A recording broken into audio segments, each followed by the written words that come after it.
Love is truly walked through the door. Boy, you're listening to the Yet Come On Show, or you're watching the Yet Come On Show. We hope you try to do both. Brought to you by Oxygen Financial, with 2 locations in the Atlanta Metro, one in Buckhead for all you people that are downtowners, collars flipped up, driving the 3 Series BMWs and up. Or you can come outside the perimeter where we drive trucks up here in Milton and see Ted. Ted Jenkins is your man. Go to oxygenfinancial.net to get your finances in order. I'm Southside Steve, my co-host, Mr. Brett Barney. In the on-again, off-again, always a hot mess, always with something to say, we have Tyler Maynard. All right, right now, before we get started, I will tell you that I've never felt more comfortable. It's like working with my shadow, except I would think I would be this guy's shadow because he's a bigger force in the industry, a bigger force all the way around. We look alike, we sound alike a little bit, and I get told that if he had a little brother, it might be me. So I'm very excited about this guest coming up.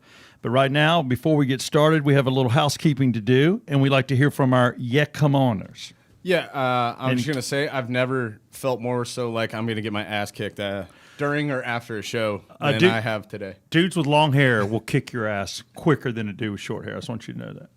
I'm just glad he's on the other side of the table. All right, I'm just going to do one because this guy finally understood exactly what I've been asking for. So somebody said something negative because you hate it. All we've had is positive feedback, and finally we got a hater. Can't wait to hear it.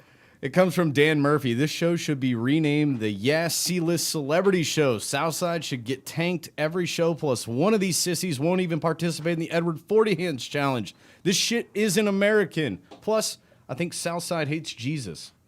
All right, that's horrible. Whoever wrote that is just trying to get at me. I'm not That's going to what let I'm talking about. You know what? I'm not going to let it affect me. I'm putting away the water. I'm going to drink some liquor and not pretend I never even heard that crap. I think it's kind of funny. It is a little funny. That's a good come-oner. It's a good come-oner. I don't like the negative crap. I hate a-holes. I don't care what color you are or who you worship. Or some people I think are out of bounds on their worship. But I will say that I hate a-holes, and that was an a-hole statement. Okay, and the other thing, like I said, finally somebody gets it. Just rate, comment, review, do whatever you want to the show. Post a comment if it's Apple Podcasts, if it's YouTube, if you tweet it to us. I will definitely try and read it on the show. And don't forget, you can tweet in whatever you want at the Yeah Come On Show, or follow us on Instagram at the Yeah Come On Show. That's all you got to do, and unlike Brett, I'm not negative. Speaking of... I love the negative. I thrive on it. I'm going to pour a little bit of something on top of this, although I can drink it straight. What I'm drinking right now is the original Jesse James American Outlaw Bourbon Whiskey. And who better to have in the studio than Jesse James Dupree? Yeah, come on. Yeah, come on. Let me do a little bit for him. Yeah. There you go. I appreciate you opening the bottle up to start the interview off right. Yeah, this is the way you do it, son, and this is American. And I do like Jesus. Actually, I'm Catholic. We talk more about God, but I do like him. We put a bunch of Jesus in that bottle. Is Jesus in here? Jesus is in everything we do. Maybe eventually I can find out. No, I actually heard Jesse stands over the big vat of bourbon and blesses it. I don't want to get off not being sacrilegious or nothing. I just said, for people to claim that you don't love Jesus is wrong, because I know what kind of a family man you are and how you raise your kids and that kind of thing. So that's just wrong on all of us. And as far as the bottle of bourbon, may not have put some Jesus in there, but we did put the equivalent of 5 Viagras, which will make her see Jesus. So inadvertently we did put a little Jesus in every bottle, because she's gonna be going, oh, Jesus. Yeah. Do you know my wife came to me with her little calendar or whatever it's in her phone, and we're looking to make a baby this weekend. Well, you know what you got to do for that. If you need any help, let me know. I might. Yeah, give you some instructions. Oh, tag up or instructions? I just sit in the corner with a video camera and make some money on a videotape after the fact. That would kill on our YouTube channel. Yeah. It would. I'm like, honey, I've seen Jesse's kids. Patreon. Rickman's instructional menu for having a baby. That's it. That's what you get for fucking around. That's it. I heard you just put it in and hope for the best. There you go. Let her do the rest. First off, you're supposed to go in and you go out, and have some fun, and then there you go. Yeah. Well, congratulations on your opportunity to try. Yeah. Wasn't it weird? I mean, I don't know about your son. Was he an accident, or did you do it on purpose? Nigel was not planned. Okay. And keep going. No, well, neither was Nice way to say accident. Neither was Thea, but Thea, no. But I, and to be honest with you, as damn tall and good looking as Nigel turned out, I question who his daddy might be. So, because he's a good looking little fella. Well, you married two hot women, but boy, you met your soulmate on the second one. Yeah. You know what? Both the moms were great moms, and Nigel's turned out. I'm so proud of him. I have so many people across the country that make, a lot that say, man, I met your son, and he's such a respectful guy, and just, he is. He's turned out to be a fine man, and he's a gentleman. And it's one of those things that not to get political or not, but timely wise, when you look at all the crazy stuff going on in the world, and you figure that my arrest sheet and my history as far as the band stuff with all the publicity stuff we did that resulted in me having an arrest record. Yeah, you've been in jail, and the things that I've done. At the end of the day, I've still been able to raise some responsible kids. How about that? It just drawing that line from the entertainment side of things for when you go home, just like you do, and you focus on doing the right thing and raising your kids. And I'm very proud of the kids that I've raised. And Nigel's a great example of of how a fella can turn out to be a fine young man if you just communicate. That's all you got to do. You got to talk. How old's Theo now? That's what drives me absolute crazy. All the energy and all the focus on, say, a gun control or any of the issues, racism or whatever the case may be, all these issues that come up, and all the energy and all the money and all the political sides that are taken about it, and it's all. I feel so dumb for hearing any of it, because at the end of the day, if you raise responsible citizens, none of those become issues. No, you could put a grenade in my kid's hand, and you're going to be safe because I've raised him to be a responsible kid. And he ain't going to take a gun or a grenade or whatever and do anything because he's a great guy. Yeah. But it comes from raising kids. I wish half the focus on just gun control alone or abortion or whatever. I wish all of, or at least half of all that energy could go toward just how are we going to raise these kids, especially the ones that are in the inner cities that are. No, but I get off on it. Because I'm proud of my kids, but not just because of what they are, but because of the example that us rockers can set, that you can raise responsible. Citizens. You're on the road. You got hair at certain times halfway down to your ass. And you're riding a Harley. Yep. You're shooting guns. Chainsaw is actually a musical instrument to you. And I see the people you're around up in Sturgis and doing stuff. And you and I attract a similar crowd. There's blue collar, no collar, and white collar. Yeah. We get a lot of that on the lower end, which are just good working, hard ass people, but they got an edge to them, man. But they tend to do things right, when it comes to their kids and stuff. Because mama would whip you otherwise. Exactly. And it's just one of those things that I'm proud of what you've done. And, and I'm trying to do it with my son being 2 years old. We just went to preschool. I had to go and take a 2-hour class on how preschool works and how the security aspect works because of the world we live in. And I was like, good God, man, this parenting stuff, man, it's a trip. I've shared some wisdom with people often, and it's a crazy thing. Hindsight being 2020, it just makes all the sense in the world. But where you are right now, I'll just tell you, if you feed them, they will grow. That's it. You feed. My brother said, and in the blink, in the blink of an eye, they'll be graduating high school and then college. My brother, the PSA he gave me was, don't drop them if you can help it. If you can help it, yeah. That's but what they're tough. You know what? Kids are tough. I won't lie to you. I've dropped mine. Oh my God. Do they know the wives? You're like, yeah. Sorry about that. Do the kids know? Yeah. Unfortunately, yeah. It's scars. No, it happens though. I will tell you, we did a joke years ago, and Jesse knows about this. And again, Jesse James Dupree, for those of you that don't know, he is the lead singer of the rock band Jackal. At least that's where it all started. Right, yeah.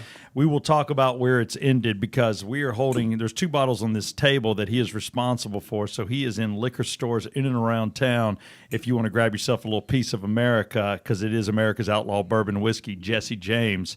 You are quite the businessman, but I wanted to let you know that years ago on the regular guys, Rock 100.5, we did a thing where we were doing the Final Four. So we did a draft thing where I had to put every friend I had, personal friends, family, celebrities, rock stars, and I did it all, and I had to pin them against each other every week, and I whittled it down to this guy and Brian Finneran. Rocker went, everybody went, anybody you would have thought I was tied to. And I put a lot of thought into it, and I was like, and I told my wife, I said, I don't know a better person than Jesse James Dupree. Well, thank you for saying. You and I grew up in this business together. Yeah, but you always keep your word. You got the craziest ass schedule. Trust me, while this man has been here, he has been on the cell phone. He's talking to Harley. He's talking to Hog Nation. He's talking to damn. I don't know who all he's talking to, but I've heard some of the phone calls. And you have a schedule where you don't quit, and you will put things aside for friends, and you always show. Matter of fact, that's why you're the only celebrity, I'll say, that I invited to my wedding. Well, thank you very much. Yeah. And what a great event that was. Oh, you know what he does? He calls me. He goes, I've never erased the message. I should play it. I may do it before the podcast's over. Hey. Look, all right, I'm going to come to your goddamn thing or whatever you said. And you're like, but you got to know, I don't own a pair of blue jeans, all right? I don't own a suit. A suit? Did I say blue jeans? Damn it. I don't own a suit. I was like, he's wearing jeans. Yeah, I was going to say. I don't wear a suit. No, he told me, he goes, I don't own a suit. He goes, I don't own a suit, so I hope you're okay. You did get me in a nice jacket, though. I did put a nice jacket on for you. Jacket and blue jeans, and I loved it. And I kept seeing him out in the audience. So I'm like, you got to get up here and do a toast for me. So I dragged him up here, so we did a toast of Jesse James, and it was great. So I just want to tell you how much I appreciate it, and having you on this show is huge for me because of what you've done for me. And we've been looking for a liquor sponsor. I just got to tell you. Well, you got it in your hand right there. I know, because you know what we've been drinking. What I know exactly what we've been drinking. All right. Well, you've been doing Tito's, which is I did that for a little bit, and now I've been doing the Trulies and White Claws. I do some beers. They got that. I mix it up. See, being in the spirits world with having the Jesse James bourbon, I'm a fan of any of these companies that come up with great ways to market their stuff. And Tito's, the thing that he did with it was so great because he'd been around for quite a while, but he really took a play on the gluten free. Oh, and he slapped gluten free because that was a craze that was going on, and he slaps gluten free vodka, and the next thing you know, it's everywhere. I'm in it. I mean, yeah, and just diet liquor. I love genius things like that, and I study it, and people get so defensive and proprietary over what brown liquors they drink. I grew up, I used to listen to, I'd wear my Leonard Skinner shirt or my Jack Daniels t-shirt, and if you didn't like either one, I'd fist fight you. Right. Because it represents Jack Daniels special. Yeah, and it represented a blue collar and stuff. But over the years, I've watched that brand it's obviously to be so respected because it's one of the big ones, but they've become everything to everybody now. I mean, they're a white tablecloth drink, they're an urban drink, they're they're everything to everybody. And I just wanted to come out with a bourbon that belongs again to blue collar people that bust their knuckles 40, 50 hours a week or more. It's half the price of Jack Daniels for the most part, much less than Jack Daniels, because I didn't want people to have to take a second mortgage out to buy a bottle of my bourbon, because at the end of the day, it's brown whiskey, but it's really good stuff. And we do have a single barrel. It's a Blue Label single barrel Tennessee whiskey that we only released about 1,500 cases this past year. I've got one of those bottles. That's for special moments. Yeah. I mean, it's more top shelf stuff. But the railroad track sets about 15 foot from the barrel house. So 5 times a day, the trains come through and shake the barrels. So it's locomotive agitated, and. People ask me, Is that on the bottle? People say, and people say, well, what does that taste like? I say, it tastes just like a damn Johnny Cash song. And so Total Wine in Alpharetta and the Total Wine on Barrett Parkway in Kennesaw, they actually bought up some of my single barrels. So if you grab a bottle of that Blue Label, you've got something that we're going to be releasing some more of it. Because it's good stuff. Probably I've toward had the end it. of this year, but that first batch was 1,500 cases, 4-year-old single barrel Tennessee whiskey. It's really great. And then, of course, the bourbon you've got in your hand, the original that we've put out, over 150,000 cases sold now, and which is amazing. Thank you. And then the honey bourbon is the best honey bourbon on the market, and that's not just me bragging about it because I feel that way. We used to do these blind taste tests, and I'll just go ahead and say it out loud. We cheated. when we created this honey bourbon, we cheated because all the other honey bourbons were out. And so I had the luxury of taste sampling against all the other brands that were out. And we would grab people at the Throttle Fest that we were doing Myrtle Beach or Chicago or Kansas City or Sturgis even, and I'd grab a dozen people at a time and I'd take them back with all the other honey bourbons and we would blind taste test them. And I did not let up until we got our recipe. And so in a blind taste test, this will kick anybody's ass. It's the best honey bourbon on the market. And again, Total Wine and Sprayberry liquor stores, the Sprayberry bottle shops got it, Sherlock's on, I mean, all the stores around the Atlanta area should have the original. Has Greens jumped on it yet? That's a good question. I haven't been down to Greens, and I need to ask that question specifically.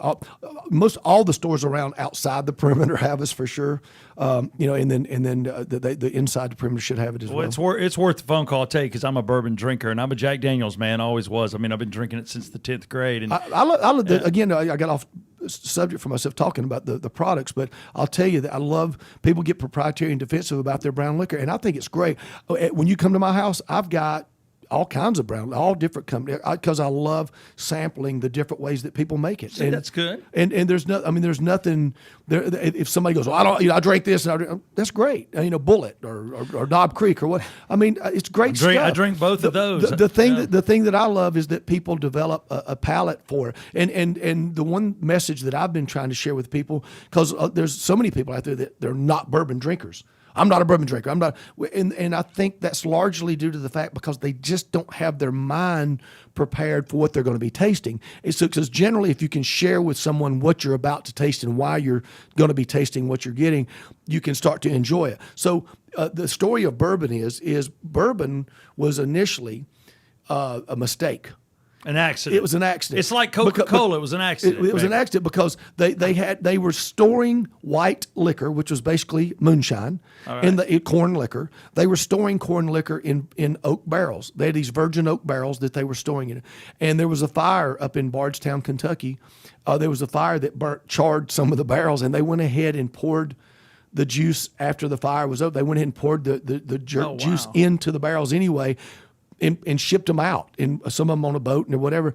And so when they untapped the kegs, the barrels, the juice came out brown. That caramel color. Awesome. And so what happens is when you put the corn liquor, and you put it in the charred oak barrels, over the different climates and the different movements of the barrels, it makes the juice go in and out of not only the charcoal, but it goes in and out of the wood through the different temperatures. So the juice is actually absorbing the sugars from the wood.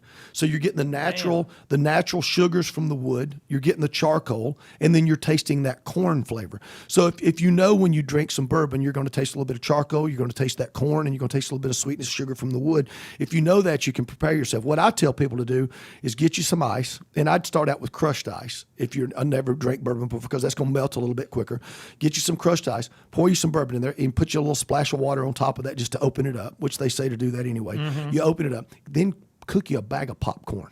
Damn. And you sit there and you eat that popcorn and you sip on that, and you're going to taste that charcoal, the sugars in the wood, and that charcoal and the corn flavor. And by the end of the night, you'll just be adding bourbon to that ice, and the popcorn's gone, and you'll be a bourbon drinker. There you go. Know. That's how you do it. I'm doing that to my wife actually tonight because she drinks the white liquor, and I'm like, you got to get on the bourbon with me. It'd make it easier. Get your head right, yeah. Yeah, I will tell you that we've been drinking on this show, to all our Come Oners. So we've done like 17, 18 shows. Just Come Oners. Come Oners. And we drink Woodford. We took it up. Okay. And I've been drinking it on the rocks, whereas I like my whiskey and my bourbon with a little bit of Coca-Cola.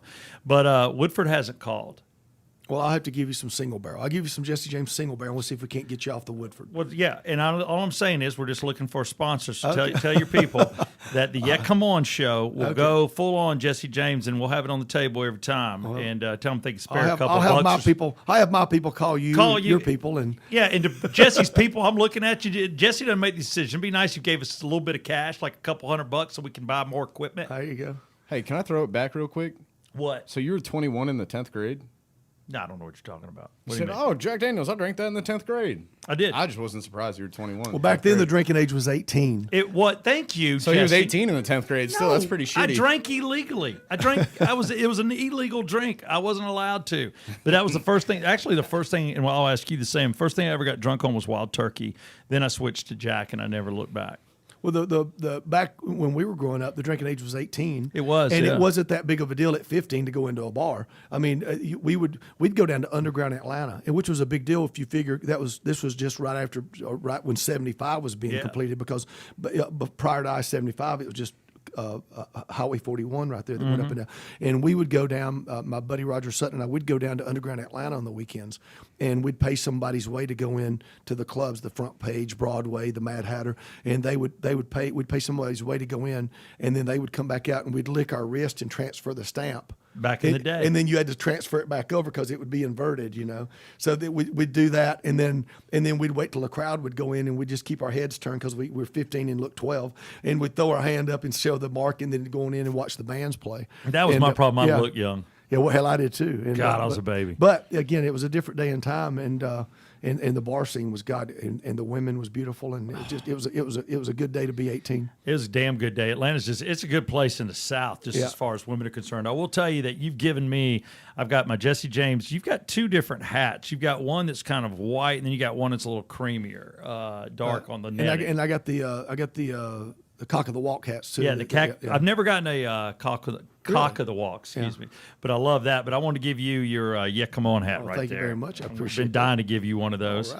All right. And you know what? I went off and left this morning, and I was going to hang it up. I was going to wear it. Damn it! My wife's probably going, "Why is Steve's Jackal jacket out?" But I have a Jackal shirt because they used to put Jackal on any gasoline shirt they could get their hands on. Work shirts. Yeah. Work shirts, and then I've got the sweat jacket. You actually have like your own fitness wear. It's got Jackal. It's a goddamn sweat jacket, and it's got a stripe up the side, and it's got Jack. I think it might actually say "Jackal Me Off" on it. For the everything we've got says "Rock Me, Roll Me, Jackal Me Off" on it. You put "Rock Me, Roll Me, Jackal Me Off" on it, and it's sold. Is that not the greatest thing? Rock me, roll me, and jackal me off. I mean, does it get any better? I don't know when that came to you, but I bet you're like, I got one. Oh, I can guess when it came to him. Well, maybe. Well, I mean, that's not hard. Maybe it was. There's never been a show that we didn't open, and I mean, like for 27 years now. There's at the beginning of every show, we get to the first stop and everything. I'll say, "Well, rock me, roll me," and the crowd goes, "Jackal me off," and it's just turned into our little thing. But yeah, it works. What do we have of Jesse right now? I've got my favorite song set up, but I also have. You could either play that or show because video, if you want. The video that we're going to see here in a second, and we talked about this on Bailey and Southside on Rock 100.5. But we just had our own Rockstock and Woodstock, and Jesse actually played. Jackal played in '94. And I know you did some fancy talking to get yourself in there. You were with a huge lineup, but you ended up stealing the show in 1 hour, the things that happened on stage. So let's check out the start of that for those of you that haven't seen it. This is Jesse coming out stage. And Jesse, you can, God bless you. That's American right there. That's American. That's an epic top hat. Yeah. And I want to let you know that everybody in the band straightens their hair. Is the guitarist in his underwear? The drummer is. Drummer, I mean. Hello. Trust me, that caught my eye too. That's what heterosexuals like.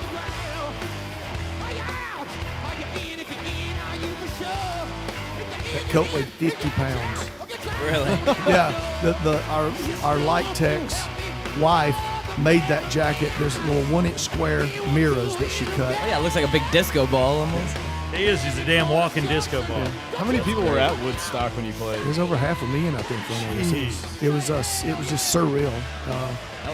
It looked like the ocean. When you look out the ocean and you just see that big body of water just kind of rolling, and that's exactly. I mean, look at it. I mean, God. Yeah, at a certain point, you just lose all concept of it. And really, that camera doesn't capture the enormity of it. I mean, there in person, it was just. It just went. The crowd just went on forever and ever. Biggest crowd you ever been in front of? That I believe that was, for sure. The second biggest crowd was over in Amsterdam, the Dynamo Festival that they have over there, and then the Rock and Marines, the Rock and Marine shows that they do in Germany. But those were all 80 and 100,000 people. But that over 500,000 there was strong. I mean, how many portalets did they have? I'm like, God dang. You're interested in the enough. logistics of it. I would not take my wife into this because I'm like, she'd have to use the bathroom in 10 minutes. I'm like, no, we're not going to the portalet. You just got to pee. You just go right There's a there bottle, on the spot. That's a commitment going to something like that. It is. It is If you don't huge. have backstage passes, yeah. No, I mean, naked chick. to put yourself in that situation. Jeez, yeah, man. That chick's getting groped left and right. Well, I was just making sure she was alive for a second there. She did look kind of limp, yeah. Were you guys there for the entire festival, or did you only come and play your set and hang for a couple hours? We actually got to be there for a couple of days. Oh, cool. Because we were out with Aerosmith at the time, and they played the next night. So we got there and played that day, and then got You to had the hang Mick Jagger walk going Yeah. there for a second? Oh, he's got more than that. He's got the bunny hop. Yeah. He does do the bunny hop. Matter of fact, and correct me if I'm wrong on this. During this basically 1 hour on stage, Jesse you have a 12 gauge shotgun microphone stand. 12 gauge microphone stand. It shoots a goose blanks, gun. right? It's a goose gun. Goose gun. Well, it can shoot whatever you put. what whatever you put in it. What did you? I mean, was it raining down pellets? Or Well, what it did you depends put on in? if it's an outdoor show or not, right? So we actually have we do have a couple. Damn. We have a couple of different kind of shells that we can put it depending on the venue that we're playing. So what did you put in that one? Whatever the road crew pop. I mean, I don't. People ask me what mixture I use in my chainsaw, and I say talk to my tech. Yeah, things you don't have to worry about. I don't mess with that chainsaw as far as all I know is when they hand it to me, there's so much better crank on the first pull. Yeah, because you better warm it up. Otherwise, I'm going to be throwing the son of a bitch. Yeah. So you're out there and you're firing off your shotgun microphone stand, and you're doing it in honor of I fallen. fired off a round for Janis Joplin and Jimi Hendrix, and just for each one of the people that had passed away that played the original Woodstock, and I rattled them off, and I was firing a round off, in honor of each one of them, and I was doing it pretty rapidly, and I was doing it so bad I actually shoved I was chambering it with my right hand, and I chambered my thumb into the head and cut my hand. And I didn't really think too much of it, but I had during the show, hot and sweaty and wearing that heavy ass jacket, I was flipping my hair out of my face, and I get over to the side of the stage, and I'm jamming, totally in the moment. And my brother, who was the road manager, he grabbed me, and jerked me back behind the amps. And I'm like, "What the fuck are you doing, dude? We're playing Woodstock." And he goes, "You're bleeding." And he was digging through my hair, through my face, my hair out of my face to see where I was bleeding. And I'm thinking, I'm bleeding. I'm going, and I'm thinking, oh shit, I'm bleeding and then I look down at my hand. Here's my hand. And then and as soon as he noticed that it wasn't my face bleeding, so he threw me back out onto the stage, and we picked back up. But yeah. But so yeah, that was one of the things that happened, and then the road crew had taken, and the stool that I was using to play the lumberjack song had a foam top on it with a black fake leather, the vinyl wrap on the top of it, seat cover, and they had opened up a little slit and filled it full of gas. And you knew that, right? You knew there was gas on it? They had filled it full of gas. Oh. Well, I told them that I was going to set the stool on fire. So normally what I'll do, and I do it often, you can look on my Facebook or my Jesse James Dupree Instagram, and there's photographs of me. I'll open up a little bit of the gas tank, pour a little bit of gas on the stool, set it on fire, and cut it up from there and such. They went ahead and went one step further, and they filled. Damn. And so when that's a damn bomb. So when I hit it, the exhaust, it doesn't have a muffler on the chainsaw. That's why the damn thing's as loud as it is on stage with the amps and stuff. So when I hit the stool, and there's actually an Entertainment Weekly magazine that had a great photograph on the cover from that year, and I was pretty much engulfed in flames, because when the chainsaw went down to the stool and it opened it up with all the gas, the exhaust from the chainsaw ignited straight onto the stool, and it burst into flames, and it just created a big fireball. And it singed some of my hair, but luckily I wasn't hurt. But it was a moment where I was, I felt the heat, and crowd loved it. I'm sure. Yeah. And David Letterman was playing clips from the Jackal show, and the news, CNN was running the radio. All was not peaceful at Woodstock today, and they were showing, the blood on my face, and the shotgun going off, and me being engulfed in flames, and then they were showing me butt naked, because I stripped down butt naked. Gibson Guitars had a little compound up in the back dress with a the backstage area was, and all the artists were hanging around jamming and such. And I coerced the Gibson guys into letting me take a brand new Gibson SG and gave it to my tech and said, I'm going to play it on She Loves My Cock. And so during She Loves My Cock, I went out on stage. I'm playing playing the guitar, the SG, and I dropped my pants down to my ankles, and I was jumping around naked basically because I didn't want to miss the chance. They had a 40-foot square screen up on the PA stacks, and I didn't want to miss the chance for my penis to be 10 foot long. That was the only chance. Did that you take a couple of looks? That was the only chance. That was the only chance I truly had an opportunity to enlarge my penis. And you felt good about it. Yeah, and so I did that, and I busted the guitar into pieces, threw it into the crowd, and then I jumped in afterwards as well, and so. It was a lot of. There's the stool. Yeah, that's Dude, look at that. Yeah, that wasn't from Woodstock, but that's whenever sometimes when I set it on fire. But there is a photograph from Entertainment Weekly that ran I'm looking from for that one. from Woodstock '94. I'll keep it posted. But anyway, so all those clips together made it look like Jackal had opened up all kinds of hell at Woodstock. I mean, you made an impression. Yeah, that was your chance, though, right? Yeah, we turned it into Jackal stock there for a minute, but there was a lot of great performances. I mean, Green Day had a notable performance. The mud throwing. The Nine Inch Nails guys did a great job. I mean, I like to think that we helped set that bar because I mean we did some outrageous stuff, and then other bands followed, thinking they had to have been thinking, what can they do to do something crazy too. So whether it was because of that or just alongside it, it was great to be part of it. Tell me this much, and my father-in-law has a huge problem with me because of a gift you gave me. I wonder why. Oh, I'm very curious about this. How long's that list? You can just leave it there. My father-in-law has a huge problem with me. That's there's really no other specifics to give. No. That's just in general. No, and what else? And why wouldn't he? And why wouldn't he? Yeah, Okay. Dude, I actually peed. God damn! Can you imagine? Look, Dad, Your son-in-law. Dad, I'm marrying Southside Steve. Oh yeah, the mother was like, "Who? What's his name?" When she He's said probably she got was dating scars me. on his eyeballs from sticking forks in it. Yeah, dude. I just want to say I'm sorry. I've met him. Yeah, he's a normal. I've met him. He's a VP at like Ocean Pacific. He's at Pacific. I don't know what's wrong with me today. He's at Wasted. No, what? You're not wasted. Not wasted Hammered. yet. No, he's at what is the Pacific company downtown? Who am I thinking of? Georgia Pacific? He's Yeah. at Georgia GP. Pacific. Paper. GP. Yeah. He's a very forgiving man. Yeah, he's a VP at a GP. He has to be. Yeah. Yeah, he is. So he sits there, and he went in, when I moved, and I had to live with the guy for 13 months before we found our house with my newborn baby. There you go. That's a sitcom right there. Dude, you have no idea. So he's looking at my chainsaw. Jesse gave me a chainsaw, and he's got it autographed. And he's like, well, wow, you got a chainsaw. We got some branches. Let's just go ahead and get this thing. I'm like, no. We're not firing it up. And it happened again the other day. He literally offered it up to my brother-in-law. Yeah, well, Steve's got. I'm like, that's my Jesse James Dupree chainsaw. We do not operate that. I've got a similar story. Do you? Because do you agree that I just want you to know? Am I okay not to use it because you signed it? It's a great piece. Well, let me share with you my story. All right. My story is the second Jackal album came out in '94, and I received a big box at the house. And I thought, I wasn't expecting anything. What the hell is this? So I opened it up, and it was a chainsaw. And there was a card in there from Steven Tyler.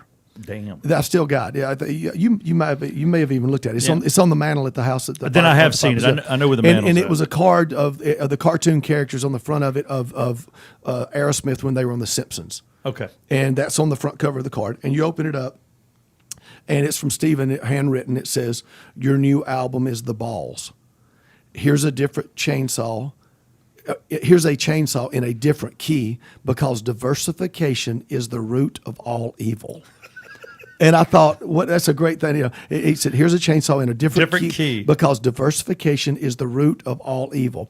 So I took this chainsaw that Tyler gave. I put the card up on my trophy room mantle, and I put the chainsaw away. I come home 6 months later, and a tornado had come through Georgia. Yeah. And I was living in the first house that I'd ever been able to buy, and it was in a neighborhood.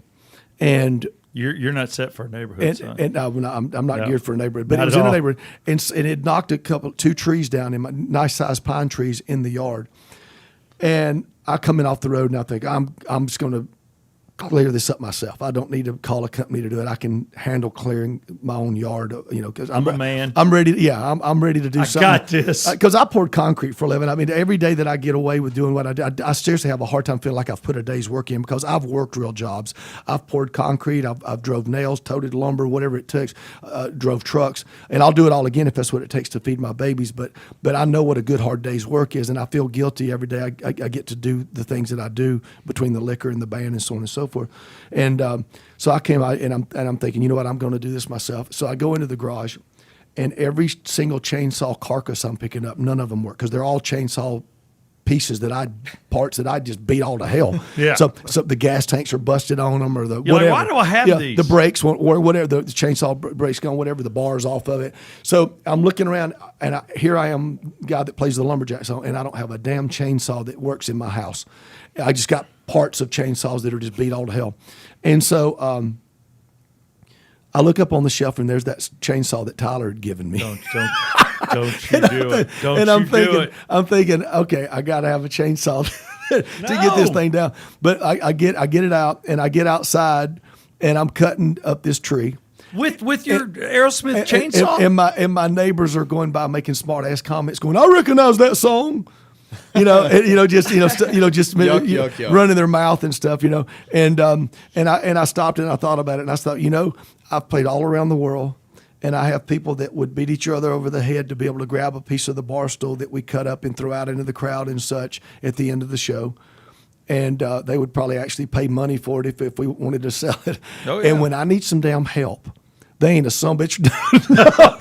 I was out there cutting that big ass tree, and there wasn't nobody around to help No. me. Nobody was begging for a piece of it at all. And they just load that truck and get it out. God, and you use that chainsaw though. Yeah, but I didn't hurt it. It's I still have it. So you think I could use yours and it wouldn't ruin it? If you need it, use it. I mean, Damn it!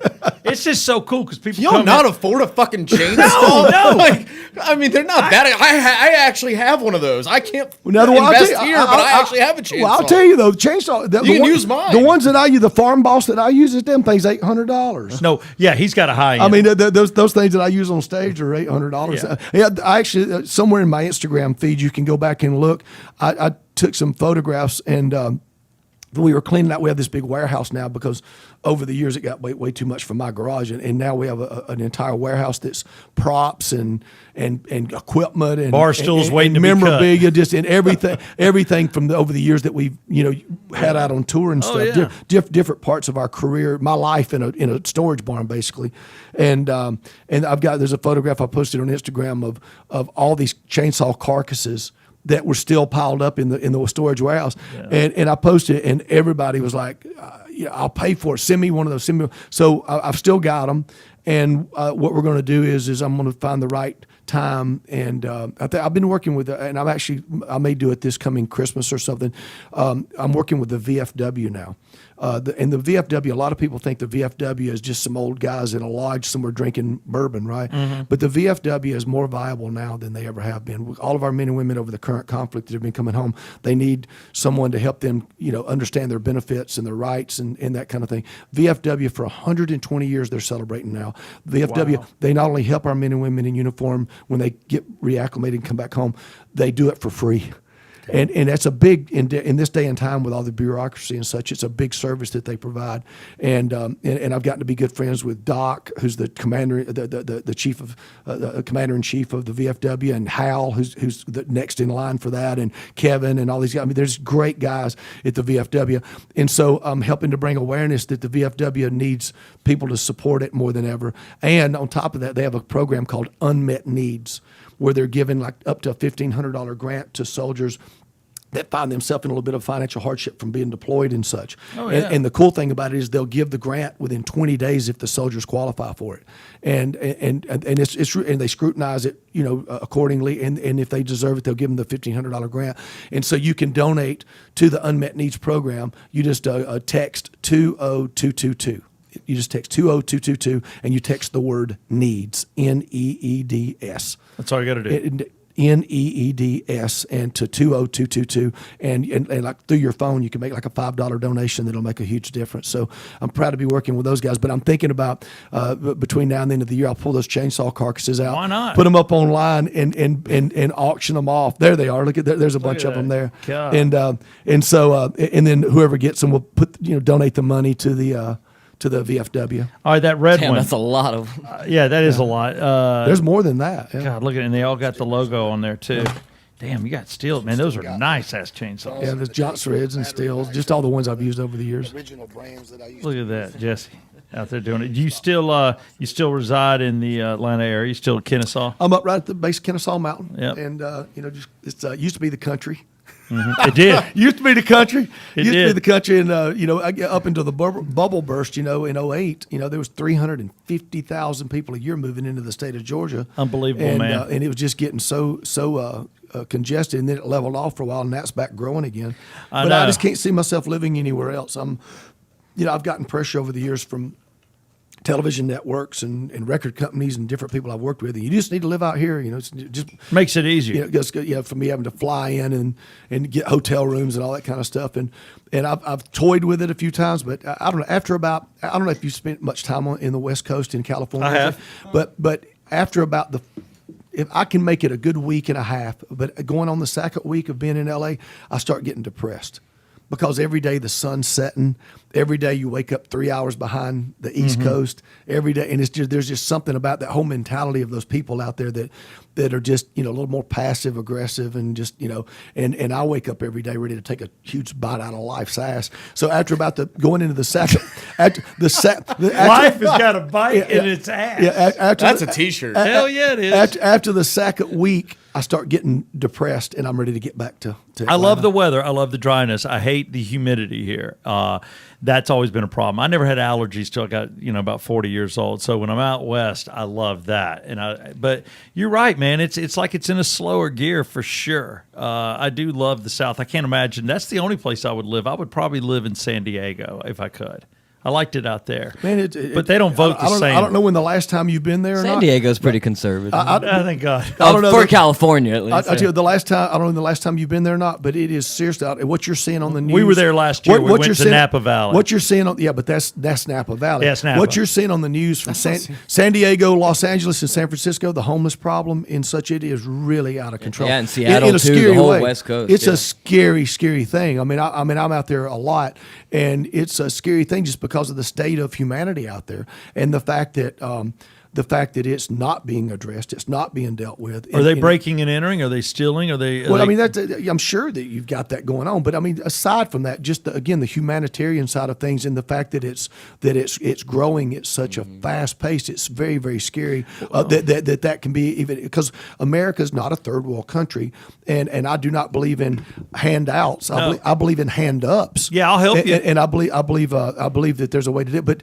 but it's not going to be. It's obviously the people that have been in control out there have been in control for decades, and it's not getting fixed. Somebody's got to go in there and do something, because it's just sad, because I love those cities. I do love going to different. Whether it be Chicago, New York, L.A., or Salt Lake City, Utah. I love going and experiencing different towns. And there's very few cities. There's very few cities anymore that have maintained their identity. And Georgia's reinvented its identity because there's so many damn Yankees moved. but it just becomes such a diverse culture down here. That's my neighbors. I say all that jokingly. No, it's a joke, but damn. But Atlanta has reinvented its identity, and I think it's still developing. I really do think it's developing. And there's been a lot of serious moves made, like bringing the Braves Stadium up here to the north side, and a lot of things that have been going on. I think there's efforts made to establish the same kind of identities that, say, an Indianapolis has. Indianapolis, Cincinnati, each have maintained their identity over the 20, 30 years that I've been going there, but again, you go to San Francisco or L.A. or San Diego, and it's a serious problem. Yeah, I know. I was in San Francisco. We had I was there for like a day or two. Then we worked our way up to Napa. But boy, I enjoyed that. I was up there when the big fire started. Are you a wine drinker? I have become a little bit of a wine You drinker. have to be in Napa. Well, I was you do Napa for your wife. You do. I Thank did you. for my girlfriend. You Yeah. do, yeah, you do Napa for. No, Yeah, he's right. I did Napa for my wife, but I'll tell you, I'm a dark liquor drinker, as you know, so I drink red wine. I'm not a white wine guy at all. I was very fortunate in that one of the big distributors in the country is Republic National, and their home office is out of Dallas, Texas, and one of the national wine executives made some phone calls. It was my wife's birthday, and she wanted to go to Napa, and she'd always been on me about taking her up there, and so I was able to ask this guy to hook me up, and he gave me the red carpet treatment. With he dialed me in with every single winery that we met with the head person, winemaker, the head, or whoever. the head of the Grape winery, stomper. and so we did. We had private tours from the head people, nice. and it was really great. And See, I was with the public. and I've got a whole nother respect for I'll tell you a couple of interesting things about wine, just as good old boys will appreciate. Did you know, this is something I didn't know until I went up there, did you know that when America's wine industry started popping, and they found that Napa, because Napa is kind of the same latitude as is France, as you get around to wine country and stuff. And so when they started noticing that Napa could make good wines, they were trying to perfect that. Well, they brought wine vines from some of the finest wineries in France, and they put them in the dirt in Napa, but they died. I didn't know that. They died because they wouldn't survive. And so the only way so the next thing that they were doing, so they took some of America's vines and took them to France. Okay? Well, when they did that, it was a huge mistake because there was a parasite in Americans' dirt that was killing it. So when they carried, It's like the smallpox blankets. So when they carried the American roots over there and planted them, they spread that parasite. So now all of France's wines what do they call? They fuse them into American roots because they're having to grow their vines on American roots over in France now. I had no idea. Because we spread that parasite. And the only way they could get the French vines to grow over here was to fuse them into the roots. And so they literally make an incision, and they in both the vines they wrap them together, and then they tape them until It's like running wire. It's crazy. And so that's something that I learned that I didn't know. Right. And then the other thing is that there's actually a place just south of Napa that's called Paso Robles.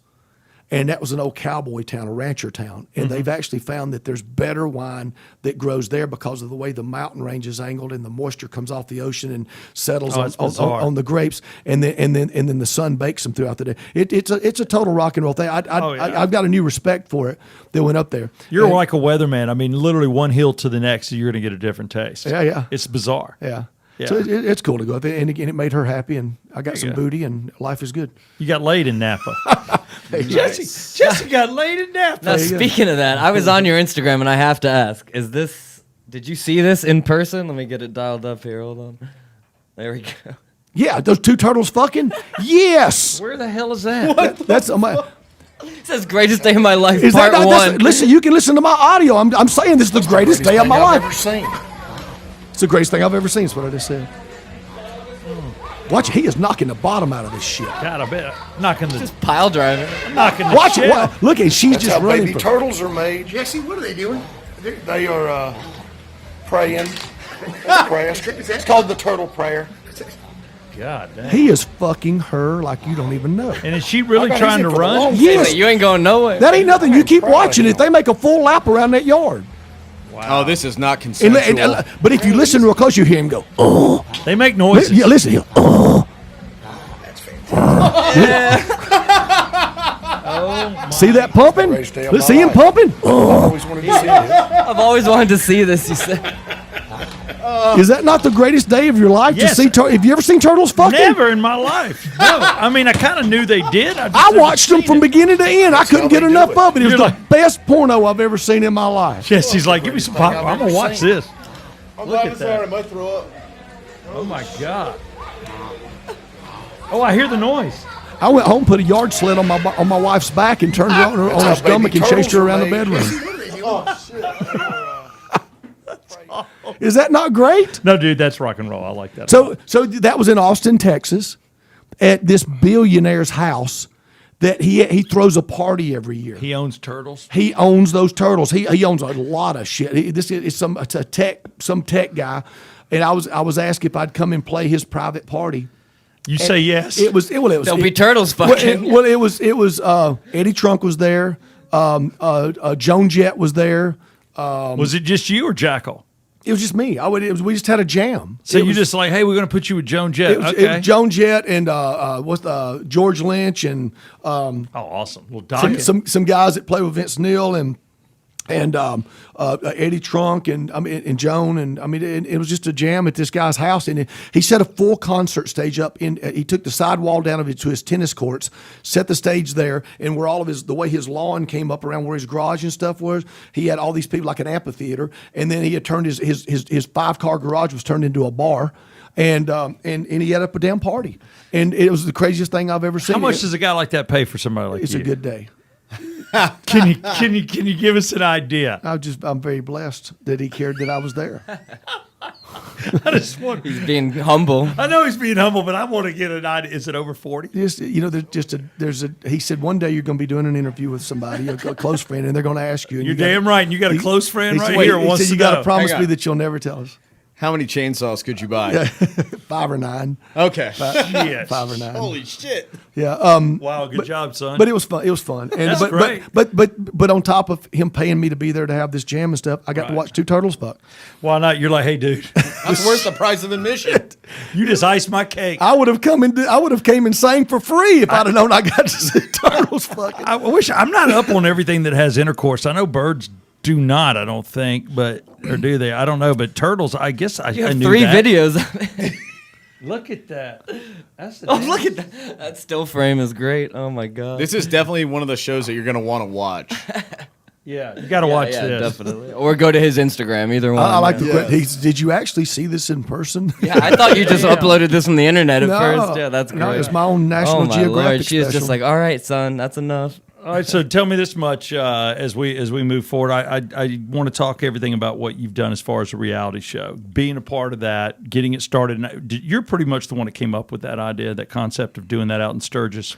It's hard to say I came up with the idea. I mean, it was just inevitable and obvious that there was an opportunity to document a moment. The craziness that goes on. Yeah, because it's hard to imagine, if you will, a place that's only open for basically 12 days a year. That's it. And, the rally lasts actually the week, 12, 14 days. And you have those 12 days to make, over $3 million, just to bust your nut to get out of there, because you have over 300 employees that come in, and now with our new place, because that place burnt down. Yeah, I knew that. After It was sad. the 7th season of the show, and it burnt down, and $10 million worth of ashes and no insurance. God. Because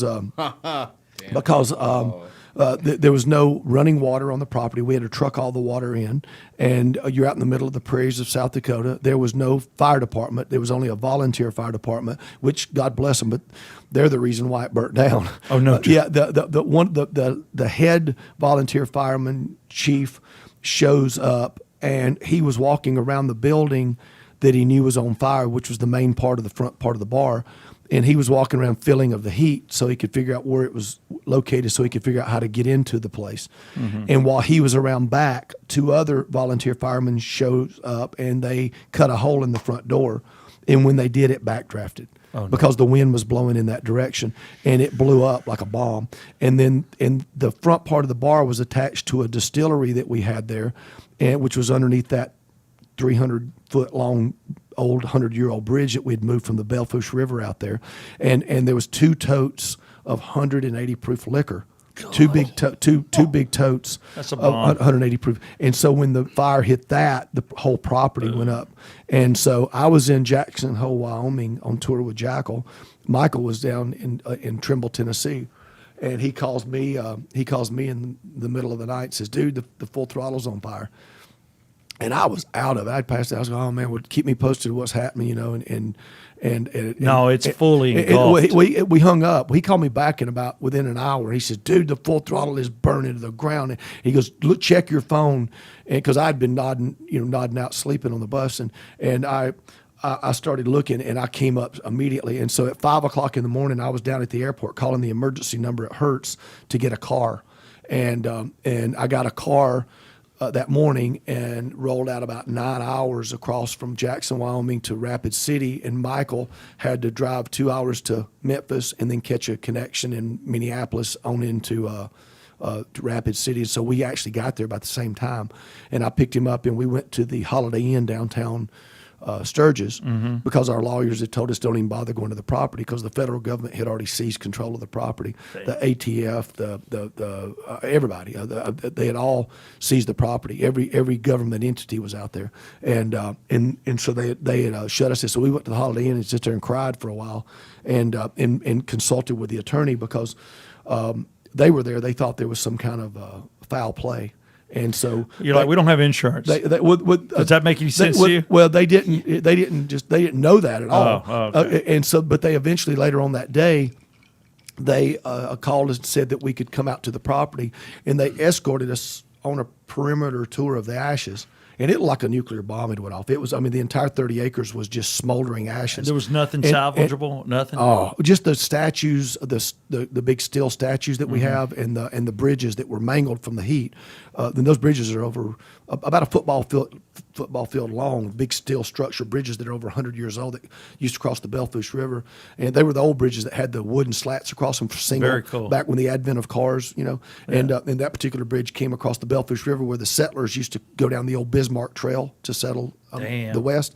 And we'd dammed the river up and moved it out. And it set like 30 foot up in the air. As the bridge I jumped off that one year of the TV show. But we got out there, and I was trying to be strong for Michael because he's my brother and I love him, and it was his baby that had burnt to the ground, and I was being strong for him, and he was holding up great. And we started walking around the perimeter, and we got to the backside where my apartment was, and I had a little cabin there. So an apartment was just a little one-room cabin with a bathroom, and it was right off the corner of the stage, and where I'd had so many magical nights, Sure. And so much of my life had been dedicated to that. And I got around there, and I just bawled like a pussy. I cried. I'll tell you right now, and I want to choke up now thinking about it because it was so much of our life and defined so much of what we'd accomplished and become, and just so many special nights. And fire is brutal. But we licked our wounds. Nobody got hurt. Nobody got killed. We were on 30 acres there, and we went down the road. We got 600 acres now. We have 1,000 RV hookups. We have 300 cabins. We have an Olympic-sized swimming pool. We have a convenience store. We have a restaurant. We have a helicopter pad for tourists to take helicopter tours. We have a dirt track where they race pre-1920s Harley Davidsons. We have a firing range. You can shoot. We bring in cars and vans for you to blow up. We have 50 caliber guns and Uzis and all this stuff. We have 50. They brought a thing this year called a Lottie, which is even bigger than a 50 cal, and you shoot it and it sounds like all hell. And but we have all of that on the property, and and then I forgot, we have 50 acres right in the middle of all that. This is the Full Throttle Saloon, the largest stage in South Dakota. Yeah, 300 voluptuous go-go dancing bartenders. Beyond Thunderdome, fantasy island for adults, people who love. Beautiful women, a badass motorcycle, and a cold belly washer, which happens to be Jesse James Bourbon. But yeah, we seriously got an incredible facility out there now, and huge. And we're the official home of Harley Davidson. We have all their demo rides for their new models. We have all their they called us 1 month before the rally this year. Harley called and said, "Hey, we're moving everything from the city out to your property." And I said, "Okay, great. What does that mean?" And they said, "We need a 140-foot by 60-foot building, which has got 8 garage doors going down the side of it that are 14 foot wide and 10 foot high. And we have this building, and we brought that thing up out of the ground in 3.5 weeks this year. So they needed you to build that? We built it in 3.5 weeks, and I physically, I pushed a boulder uphill with every single one of the asphalt, the concrete guys, the asphalt guys, the builders, and the weather wasn't playing ball with us. I spent 2 11-hour days and half of a third day on a backhoe personally backfilling the foundation for that so they could pour the slab. See, Brett, that's called good old boy shit. We worked our ass Man off. work. Can we take the show on the road? Yeah, we should. Go to Sturgis? You Just- kidding? Jesse's yeah. been begging for years. Do you know how many people I could fuck with there? I'd probably get my ass kicked. I'm about You to get would. my ass kicked probably anyways. Yeah, no. You will have questions to ask. The one thing that we do on this show, and we're kind of let ourselves into it. Were you ever a cigarette smoker? No. All right, me either. Cigarette break. We give somebody a cigarette break where you can promote whatever you want to promote. So I just want to let people know how they can get a hold of you or find your liquor. You've kind of done that, but is there anything you want to say, like in the span of what it takes a normal man to smoke a cigarette? Yeah. Because I'm going to cut your ass off right there. I got you. We know what it is, about 2 minutes. I We get you. give 3 minutes. About 3 minutes to smoke a cigarette. I just the main thing is to go to pappyhoylecampground.com, PAPPYHOEL campground.com. Next year's the 80th anniversary of the Sturgis Motorcycle Rally. Been going 80 years now. It's unbelievable. And but check it out, pappyhoylecampground.com. Follow Jackal's Facebook page and jackal.com, as well as Jesse James Dupree's Instagram, and the main thing is that, and then swing by Sherlock's and on Alpharetta and the Sherlock's in Kennesaw Barrett Parkway. Register to win the Jesse James Bourbon Dean guitar that we've got on display there that you can win, and then be ready for Jackal. Come into the Buckhead Theater for the Rock 100.5. Does it count if I start advertising what Rock 100.5's got going on? No, it doesn't count. Actually, that's okay. Okay, Rock 100.5. Right now, you just put your cigarette away from your lips. There you You're go. holding it. Rock 100.5's Halloween show that we're doing at the Buckhead Theater, and tickets are on sale now. And you got to check that. Jackal's homecoming, and we're glad to be coming. We got fussed at because we'd skipped a year or so from playing, but we came in last year, had a great show. You were there. I was there. Yeah, it was a great show, man. I have a blast. It's a fun room, man. They got a really nice setup there, and turn it into Jackal's Bar and Grill. No, and we talk about this. I will tell you, if you go to a Jackal show, Jesse will bring you out on stage and hand you one of these in front of the crowd. It's a family reunion. It is a family reunion, and he works with some of the most talented alcoholics I've ever met in my damn life. Because I don't know who is the blonde lead guitarist guy. Maybe he's rhythm guitar. Do you know who I'm talking about? Blonde. He drinks tequila. Oh, you talking about Roman? Not Roman. I know Roman. Yeah, it's the other there's dude. Roman Maybe- and Jeff Hurley, yeah, maybe The guitar player, yeah. Yeah, the guitar player. So he sits there. It's the first time I think I'd been around him, and I didn't know what he drank. And the dude's like, and this is a Wild Bill's performance. Yeah. And we're at Wild Bill's, and I'm drinking with Jesse, and my wife and I are going on vacation the next morning. We have a 7:30 a.m. flight out of Hartsfield, and we're going to stay at her parents because they're already in Mexico, so we're going to meet them. So I'm like, she's like, Steve, we need to be packing. We need to get up. We need to get some. I'm like, I got to go to Jesse's show. I'm sorry. And she's like, okay, well, are we going to stay late? I'm like, honey, we'll stay as late as we need to. I'm trying to give her like proper answers instead of telling her this night's going to go to hell. It's going to be a lot, yeah. Yeah, so I get there and she doesn't know it, and one of your guys is like doesn't drink Jesse, and he drinks tequila. So he's giving me some tequila. So I'm Trust me, drinking- they drink everything, but he does get on tequila binges. yeah. Well, he was on a damn tequila binge, and I'm like drinking the hell out of that. So then he brings a bottle up. They all got bottles on side stage. Well, Jesse is front man, and he's doing his thing. And you wait. When you're at a Jackal show, Jesse knows when the time is to bring out somebody, and he makes you a celebrity for a second. So he brings me out, Southside Steve, no. So I get it, and I got to impress him. So I try to down about, 20% of the bottle. Bubbles. Show me some bubbles. And I'm like, yeah, and he wants to see bubbles. And you're just killing it. And then I go over to the guitarist, and he's like, hey, man. And I'm drinking his tequila. I was alcohol poisoned in 2 hours and still functioning. And I end up getting a ride home from an Uber, but Uber wouldn't come because my credit card, the one thing was outdated or something like that, the credit card on file. So a listener takes us home that was super creepy, and now he knows where my wife lives and her parents, and she's freaking. I throw up in the driveway. I crawl in. I don't remember anything, and she would not talk to me until after we had gone through security. Customs. Well, You know how customs we weren't you the gotta first talk. couple of Takes a days. while. The first day or so of the vacation must have been hard. It was horrible shit. I mean, how do you not talk to somebody driving to the airport? I get it. But during the whole flight, not one word. And then through customs where you have to interact, not one word. She was cold furious. silence. Furious. I was like, I God bet that dang. alcohol was coming through your skin. Oh, you could smell I it. guarantee you could smell him. I was There was like- so much alcohol in it.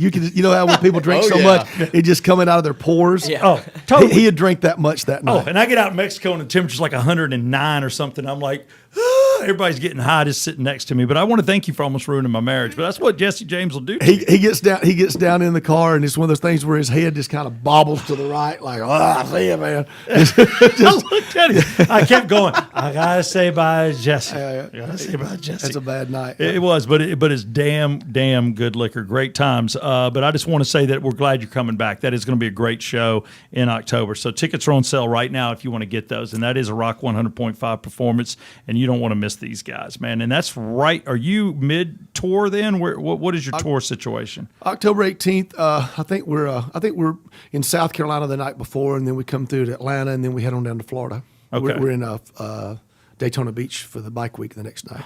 You don't stop. No. You do not. Hit it and get it. Hit it and get it. But this is the point in time now where Brett, I allow him. Okay. Scares the hell out of me. He's got an edge to him. He graduated from Alabama, if that tells you anything. I'm from Atlanta, though. I'm from Roswell. Okay. But he's got normal questions. I told him, I said, there's one guy I can bring on the show you cannot offend is Jesse James Dupree. And there's nothing. So he kind of challenged me by saying that. No, I didn't challenge you. I don't want to challenge you. I took it as a challenge. But Jesse has been naked on stage in front of 500,000 people, so you can't throw him too easily. Yeah. Yeah, I don't think I'm going to throw it. Actually, the funny thing is, I didn't really know who you were until I found your TV show when I was younger. Okay. And I Your became a TV fan. Well, fuck you. Well, it is a TV show. Yeah, it was a TV show. I mean, come on. Yeah. That's all you know about me? Well, kiss my ass. We'll get into it in a little bit. Okay. So the Bring same, it on. Let's do it. The same thing I asked Ed Roland, very first question, Okay. because you're the second rocker we've had on the show. When James Hetfield and Dave Grohl die, will rock and roll die with them? No. There's not a lot of younger rock guys coming out right now. No, I see what you're saying. That's a very valid point. And I'll tell you a side story that our first album came out at the same time as Nirvana did, and of course Jackal is a blue collar, version of an AC/DC meets Black Oak, Arkansas. Just a celebration of the fundamentals of rock and roll: two guitar, bass, and drums, chainsaw, if you will, whatever it takes to get the job done. And we came out right in the middle of that whole Seattle grunge, which was probably what you were really into as a kid, was the Nirvana. I was born in '89, so I didn't give a shit about Nirvana. Oh yeah, you didn't. Okay, well you're the same age as Nigel then. So, so He likes New Kids on the Block. I got you. Well, that was before me too. yeah, I was before you too, Backstreet yeah, Boys, yeah, NSYNC, yeah. Backstreet Boys. But anyway, so the Nirvana guys were on the same label as us, and they all came out to. We played a show in Seattle, and they were all slam dancing. We broke into I Stand Alone, and they were slam dancing, and the security kicked Nirvana out the side door. Hit it. Kicked them out, and so I yelled during the song. I yelled to my guitar tech. I said, "Go get them back in the building." So he went over to the side door, kicked it up, and brought them back in. But they were drinking draft beer out of gallon milk jugs. And at the end of the night, Kurt Cobain was sitting in Courtney Love's lap like a baby, and we all had to help carry him to the car. That puss couldn't drink. Well, no, I'm saying, but I'm saying this. Speak ill of the dead. No, my point is though the fact that Dave Grohl. I mean, look at the career that guy's built. Unbelievable. I've seen Unbelievable. Foo Fighters 5 times. 4 Stupid, times. incredible. He's awesome. So what an inspiration. I pray that that his enthusiasm for because he reaches so many young people. I hope that he does keep it from dying and keeps it going, because I'm a huge fan. Well, as well. Hetfield does Hold the on, same here- with Metallica. Yeah. Here's a little jackal right here. This is what I guess Mr. Nevermind almost died to. Drunk in Courtney's lap with Jesse on stage playing this. Very sexual artist. I like it. I wrote that song for Kansas. For Kansas? Yeah.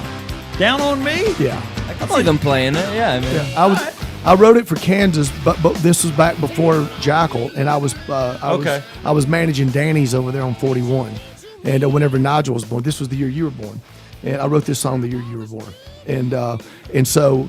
Were you married? You were married then. Yeah, right? I was married. Nigel was colicky, and I was managing Danny's, and we'd went to a party that Fred from Magruder's had thrown. And Fred was living. Fred managed Charlie Magruder's, and Fred was living with Phil Earnhardt, the drummer from Kansas. And so we were over at that party, and people were talking about the band that I was in at the time, and they were talking about that they enjoyed the band. And I'd met Steve Walsh, the singer for Kansas, was at that party. Do you remember the name of the band then? I was in PG-13 at the time. That's right. Yeah, that's right. And with John Hayes from Mother's Finest and Jimmy Puckett, the legendary Jimmy Puckett, and Goat. And it was the greatest band ever for me. Those are all guys I grew up watching, so it was an honor to be playing with them. And Steve Walsh was at that party, and he says, he goes, yeah, we should write some songs together sometime. Well, I thought he was being serious. I mean, I seriously, I thought he was, I thought, okay. I would have too. I'm writing. So I basically wrote this song, and I thought, well, you know what, I'll share it with him and whatever he wants to do with it. And they still had a record to do. Kansas still had a record to record at that time with Epic, I believe it was. And so I tried to track him down, and he basically blew me off. And then his wife came to me at Danny's and wanted to know if I would let a band she was managing come and play. And I said, sure. So he came out to see his wife's band play. And I thought, oh, it's a chance for me to share that song with him. So I dragged him off over to the side and I played the song. And again, he was nice, but he talked a bunch of shit, but then he blew me off. So I just let it go. So then fast forward, this is a true story. I swear on my mother, what I'm telling you is a true story. I cannot make this up. Fast forward, within the next year, Jackal's kicking, and we end up getting signed, and then another few months goes by, and we're in pre-production to do the first record. Brendan O'Brien comes into Atlanta, and he and John Kalodner are sitting down at Rehearse Too Much, which was a room that we'd rented down, a rehearsal room, and John Kalodner said, I want to hear every song you guys have ever written. I want to hear it in consideration for what we might put on your first record. Good God. So I was. It's gonna be a long day, boys. So I was working up songs that I thought we would throw away. Right, because I was going to give him some songs to throw away, so I could focus him on the songs that I wanted to put on the You're first trying record. to play him. So we worked up Down on Me, which in my mind was a Kansas song, and I heard it being produced more like the Foreigners version of I Want to Know What Love Is, with the big chorus. I feel the sun shining down on me with and I kind of heard the Dust in the Wind kind of a production with Down on Me. And so I never could really imagine, and even to this day, when I play Down on Me, I think of that version in my head of Kansas. Because we played that song and I was just, that's my favorite Jackal song. Yeah, but I was just, I seriously didn't think that it was going to make, and we got through playing it and he goes, I love that song. And I'm thinking, holy fuck! So now I got to deal with this song. Well, I swear to God, this is a true story. The door opens up to that rehearsal room, and fucking Steve Walsh walks in.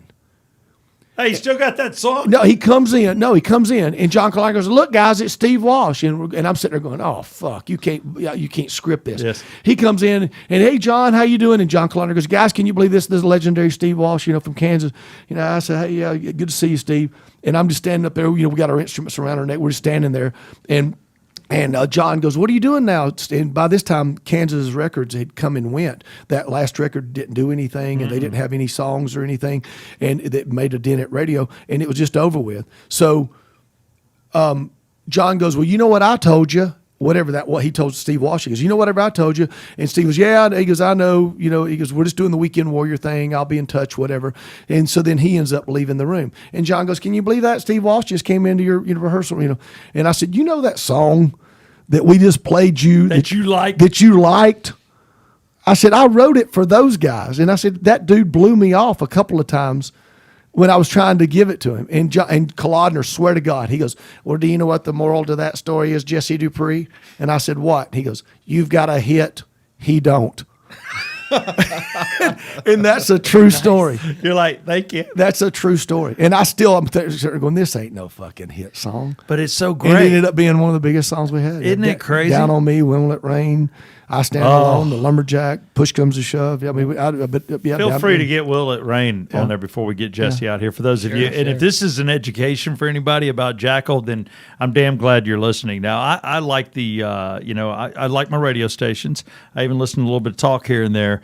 but I do like to throw on a little old school rock and roll on my Sirius. And you guys are all over Headbangers Ball, man. Yeah, they Hair Nation. Hair Nation plays the Hair crap. Nation and Ozzy's Boneyard. Both of them play the hell out of it. Play the hell out of Jackal. Been very, very fortunate to have that support. It's so cool when I hear it, man. I get, I'm like, that's my boy. There you go. Yeah. That's my boy. So what other question you got now that we're like in this love state? Yeah. All right.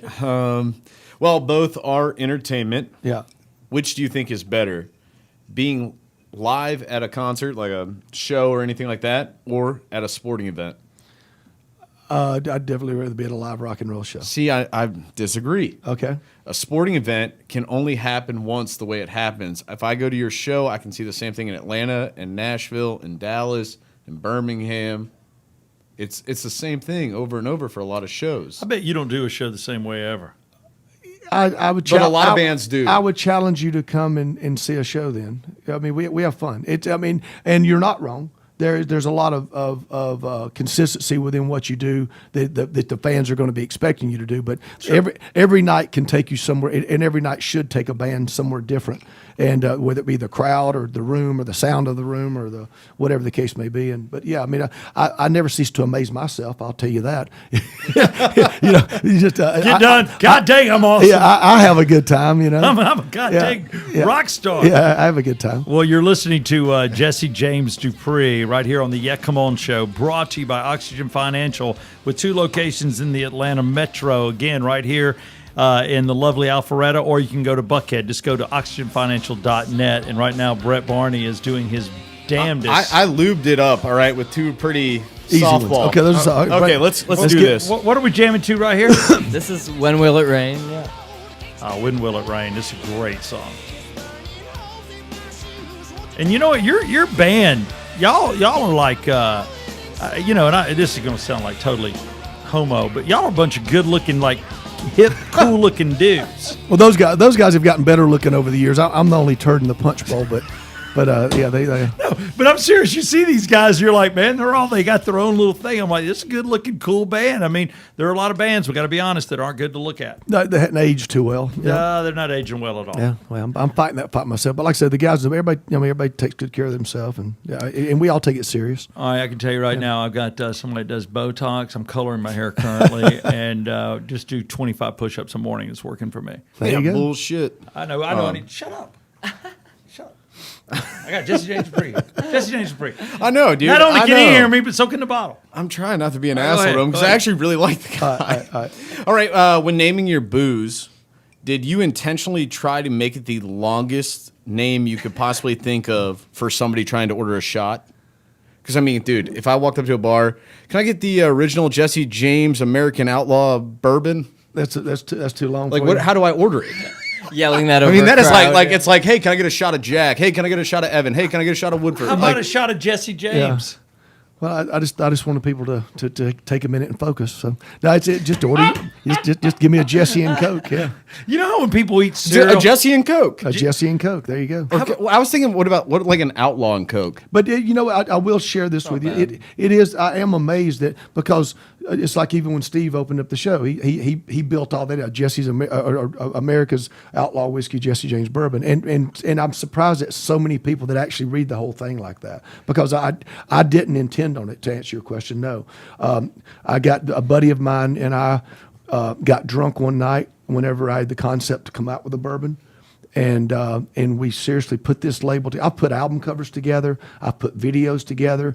I've done edited TV shows. There's nothing ever has come together so easily than that label for that bourbon. That's awesome. We sat down and had some drinks. We took that old Confederate Eagle and we took the banner in there. And we framed it up just like that. I sent it to the artist, and here's what I want. And he came back and we said, that's it. It's the only time in my career, going on 30 plus years now with the band and stuff, that we've had something happen so effortlessly. There you go.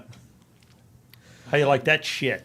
Hey, no, I just think it's a long ass name. If I was walking in to order a shot, I'm like, what do I say? Just say, give me a Jesse James and Coke. Why don't you try? I was thinking an Outlaw. An Outlaw, yeah. Yeah. You know what? You're not wrong. People say I'm drinking some Outlaw. It is. I did not intend it that way, but it has been. What you've pointed out, a very obvious fact that people do refer to. That's in kind of what different I ways. do. Yeah. It is what you do, but just make no mistake about it. We're two outlaws right here. You're with, okay. You're with gunslingers, and you're a farmer. He's scared. I can tell he's shaking. He is. Okay. You're a All farmer. right. Well, fuck you. Let's do this. I was Easy. Gonna, I was he's gonna throwing say- down now. I was going to skip this one for a second. You know, Bring Jesse's it on. Jesse's been in You about already know 132 fights. I just want you to know. Bring it on. You already know this one. Are you or you have her? Okay. Oh, Fuck. great start. Are you or have you ever been called a poor man's Bret Michaels? No, I've been called a poor man's Jim Dandy.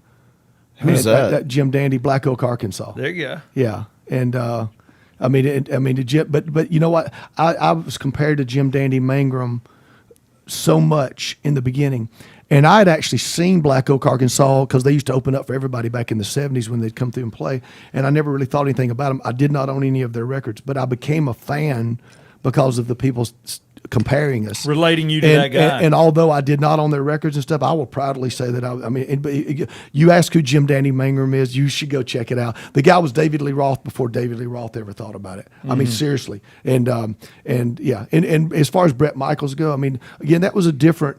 I really don't know of any. That's apples to oranges. I don't know any comparisons of myself to Bret. I mean, Bret was Your hair. No, his Your look. he's got full head of hair. Yeah. Actually, Sorry, Brett. Brett hasn't taken that cowboy hat off. And, Sorry, Brett. that's actually pretty funny because my next question I wrote was if you and Bret Michaels got put in a cage with a pair of scissors, who would be the one walking out with their hair still intact? Oh, I know. That's not a fair fight. So you're gonna kick the shit out of him? Poor Brett. It'd be kind of a moot point, but Yeah. it's all good. When was the last time The man ain't even going to answer because he knows he whooped Yeah. Brett's ass. When was the last time you shopped at Kmart? Brett's actually a good. We just had Brett in Sturgis, and he just lost his father last week. Oh, sorry to hear that. And he's a great guy, and he supports our men and women in uniform. I hear he's very nice. He's a nice guy, and this is me not sugarcoating anything. Brett lives in Bret Michaels mode all the time. I mean, I can go into the lead singer of Jackal mode quick if I need to, but there's also a time to let that shit go down. There's certain people. Steven Tyler never stops being Steven Tyler, but like Brian Johnson from AC/DC, I mean, he'll come. He'll come stay at the house. There's no bodyguards, and he's not. He's just a dude. There's different people. There's different people make different decisions about their entertainment side of things. Are you going to stay in character all the time? Or are you going to hang that shit up when you're not on stage? Yeah, exactly. And it's too much for me. It's too much effort to put on eyeliner for a daytime interview with you guys. So forgive me. I'm going to sit here and just be the redneck that I am from Kennesaw. Damn it. And you have to deal with There's it. no eyeliner over there. There's I'm not putting eyeliner on for you. The funny thing is the way you say that is awesome. I worked on a conservative talk station on the morning show, and we were bringing in all the candidates that were running in this past recent election. Everybody, I mean, Secretary of State, it didn't matter who they were. They brought in all their men, all their handlers. The only person who didn't bring in a single handler showed up by himself, jeans, just a nice button down and a little vest or whatever. Who was it? Brian Kemp. Brian Kemp. Okay. Brian Kemp was the only one that came in. He hung out with us for an hour. Did you see his commercial where he had a gun? Kemp, dude, He handles it. Kemp took me right there. I was like, dude, you're awesome. You're just a normal person. When was the last time you shopped at Kmart? Well, I shop at Walmart frequently, but because but you don't like Kmart. I used to go down to Kmart. There's not really Kmart's exist anymore. They're gone. No, I they're thought gone. you hated Kmart because they they wouldn't sell your boycotted album. you, didn't they? Well, they did blow us off on the first album, but they eventually started carrying it in. We had to take but we conceded. We did a version of our first album that didn't have "She Loves My Cock" on it, and we were the first band ever. Boo. We were the first band ever that did two versions of the same album, one censored, one not censored, and tied it to the same UPC Hey, code. for the record, between brothers, when it says "Does she loves my cock," Yeah. and it's on the front or whatever, you can't really sell that at Kmart. I don't know how many. Well, they didn't let us sell it there, so I mean, I don't know where you can sell it. it sold it everywhere else. I know. Did you ever think about when you named it that you're like, that's not really radio friendly, or you didn't give a shit? Yeah, I grew up. Because I'm not calling you a sellout, but you got to make money doing what you love to do. I was playing the bars. I mean, you're talking about Bret Michaels and such a while ago. I'll give you an example. I grew up in the 70s. When I started, I graduated in 79, 80, right in that time frame. And I hit the road playing bars. And I was out playing stuff like Zeppelin, The Who. We'd even do some James Brown stuff and Sly and the Family Stone. And I was doing all this kind of stuff. And I basically missed the 80s hair thing because I wasn't recording stuff back then. I was just out doing all the cover stuff. But I was playing older stuff, the AC/DC, The Who, Hell yeah. and stuff like that. And so I missed a good chunk of the 80s with as far as the hairband scene and stuff. And and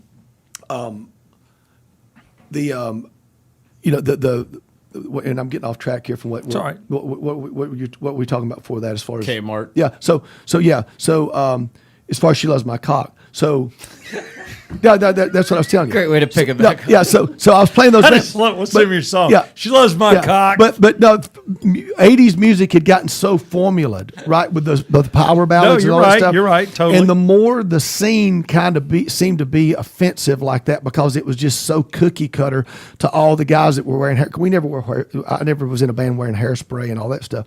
And so the more that 80s stuff got cookie cutter, the more I revolted the other day. And I discovered Iggy Pop. Jimmy Puckett turned me on to Iggy Pop. And do yourself a favor, being a young man, go download off of the internet the live bootleg of Iggy from like 1968, 69 with the songs Rich Bitch and Cock in My Pocket. And I mean, go ahead, throw your cans, throw your bottles. Your bitch will still want to fuck me. You paid $5 to get in, and I'm making $10,000. So screw you. I mean, all that was Iggy. I mean, Iggy was just. He was shirtless. And the guy sang some song. I mean, there's some of his raps. The guy, that guy was punk rock. He would break glass and throw. But I heard cock in my pocket. I got my cock in my pocket, and I'm rolling down the old highway. Yeah, I'm going to whip it on you, honey. Taste your blood today. I mean, but when I heard that, I went, "There's no fucking rules. There's no fucking rules." Not with Iggy. And so we had been watching a porno that was a funny old porno called Anytime, Any Place. Nice. That was an old 70s porno. So there was a script to this one. And there was a scene in that porno because they tried to make it a movie. They were trying to make it a movie, but it had all this fuck scenes and stuff in it. And there was this lead character. This should be your nickname. The lead character was named Skinner. And the guy, Skinner. That's a fucking terrible nickname. I don't know. Please, God. It could have stuck. So Brett Barney, Skinner. So Skinner had a hog leg for a penis, right? Oh, wait, hang on. That's a great nickname. There you go. So Skinner this woman's giving Skinner head in the porno. Mm-hmm. And the way they had the frame of the video, the camera, all you could see was him from his chest down and his thighs up, and half of her face was in the screen, and she's got the rest of it in her mouth, and she's doing her number on him, and she pulls off of it. The camera angle never moves. She pulls off of that hog leg, and she looks to the top of the television set because the camera angle's staying just like it is, and she looks to the top of the television set, and she says, "Oh, Skinner, I love you." And then she goes back to damn getting on that thing again, and you hear him say, "You don't love me. You just love my cock." And I went, "Oh my God, what man would not love to be so arrogant and so confident as to be able? About me. You don't love me. Is you this just the love cover? my cock." Does this look familiar? So I wrote. There it is. So I wrote. Anytime, any place. So I wrote that song, "She Loves My Cock," and because Damn. of it, yeah. I love And I never thought it would be on the record. The John Collider says that's got to be on the fucking record. Yeah, that's damn good And music. and we still play it to this day. Yeah, you do. play That was it a great like lead into my next question. Yeah. And this is, remember, I wrote all this before I even met you. Okay. You seem kind of like a dick pic guy to me. Okay. And I was curious, how old were you the first time you snapped a dick pic? I've never snapped dick pics. Get the fuck out of No, here. because I've seen too many. I ain't saying I hadn't wanted to, But there's too many. It blows up on your face every fucking time. You send it out on Facebook or pun intended Instagram there. or whatever. I mean, it's gonna bite you on the ass. So the wife hasn't got one Okay, while you're on here's the road? here's this fucked up thing. I did Playgirl magazine in 1994. The point and I was gonna say, the point and giggle he's done issues out Playgirl. there. I'm backstage. I did my photo shoot, my Playgirl shoot I live. will not be Googling that. by Did the you know way. that? Yeah, can we Google that? You didn't know that? Well, No, I so didn't. my dick pics have been out since 1994, pre-internet. Okay. Yeah. I mean, the dick pics for Yeah, me. and you were had good old lighting news. on that and Yeah, stuff. I was Professional ahead of the photographer. curve on that. So If I were you and I was going to do a dick pic, I would have had somebody stand in the crowd at Woodstock and Yeah. take a picture of the Jumbotron with a 10-foot dick. well, when the Playgirl magazine shows up in Long Beach, California, because we did it at Jim Morrison from the Doors got naked in Long Beach and went to jail for it, and so that we felt it appropriate for me to do my Playgirl shoot That's at Long awesome. Beach Arena. So I get on stage, we play our show, and then we're about to break into She Loves My Cock. I strip down butt naked, and I sang the entire song naked. And they had cameras all over the place, and they shot the show. But before we went on stage, they were doing some shots back in the dressing room, and the producer of the shot said, "Do you want a fluffer?" Yeah. Because they have a fluffer that'll come in and help you get a bit of an erection and such. So But not too much to where you can tell you've got an erection. So they It's would a fine they line. asked me if I wanted to fluff or if I wanted a fluffer. And I said, no, what the hell is it? I said, if I fluff back here, it's going to end up being a before and after shoot because I know which way my penis is going when I'm standing in front of 3,000 people. It's going to suck up in my, like that turtle you watched fucking a while ago. I mean, so it's just me being me, and I just did it, and I'm not. You don't care, do and you? I'm not. So hell no. No, before you drop your I'm pants. just a man. Yeah. No, any guy gets it. Before you drop your pants, there's times where I'm walking around going, "Good God, what's up?" And then there's times you're like, "What the hell did it go?" Oh, dude, it's called a good dick day. yeah, but I mean, dude, I'll wake up in the morning, hop in the shower, and be like, "Oh, good dick day." yeah. So when you're sitting there in the concert, it doesn't matter whether you're innie or outie or good dick day, as you put it. You just That's drop. an actual you thing. drop when you drop. When you're there in front of that many thousands of people, we came off stage and we go running backstage. The photographers were set up. They grabbed the whole band, jumped into the shot, and we took a picture of me standing there then they had a car waiting on me. I jumped into the car and I left, and then the police came in looking for me, and I was gone. And they had me down. Where's that nude long haired guy? So they had me. I was down the road, and I waited for a couple hours until the bus swung through and picked me up and got me out of town. So I left California, That's awesome. and we went and did a handful of shows. We went back a couple of days later into San Bernardino, and we got through playing our show in San Bernardino, and we came off stage, and the band was ahead of me coming off the stage, and normally the road manager's there with a towel, and there's road crew starting to move to get the gear out.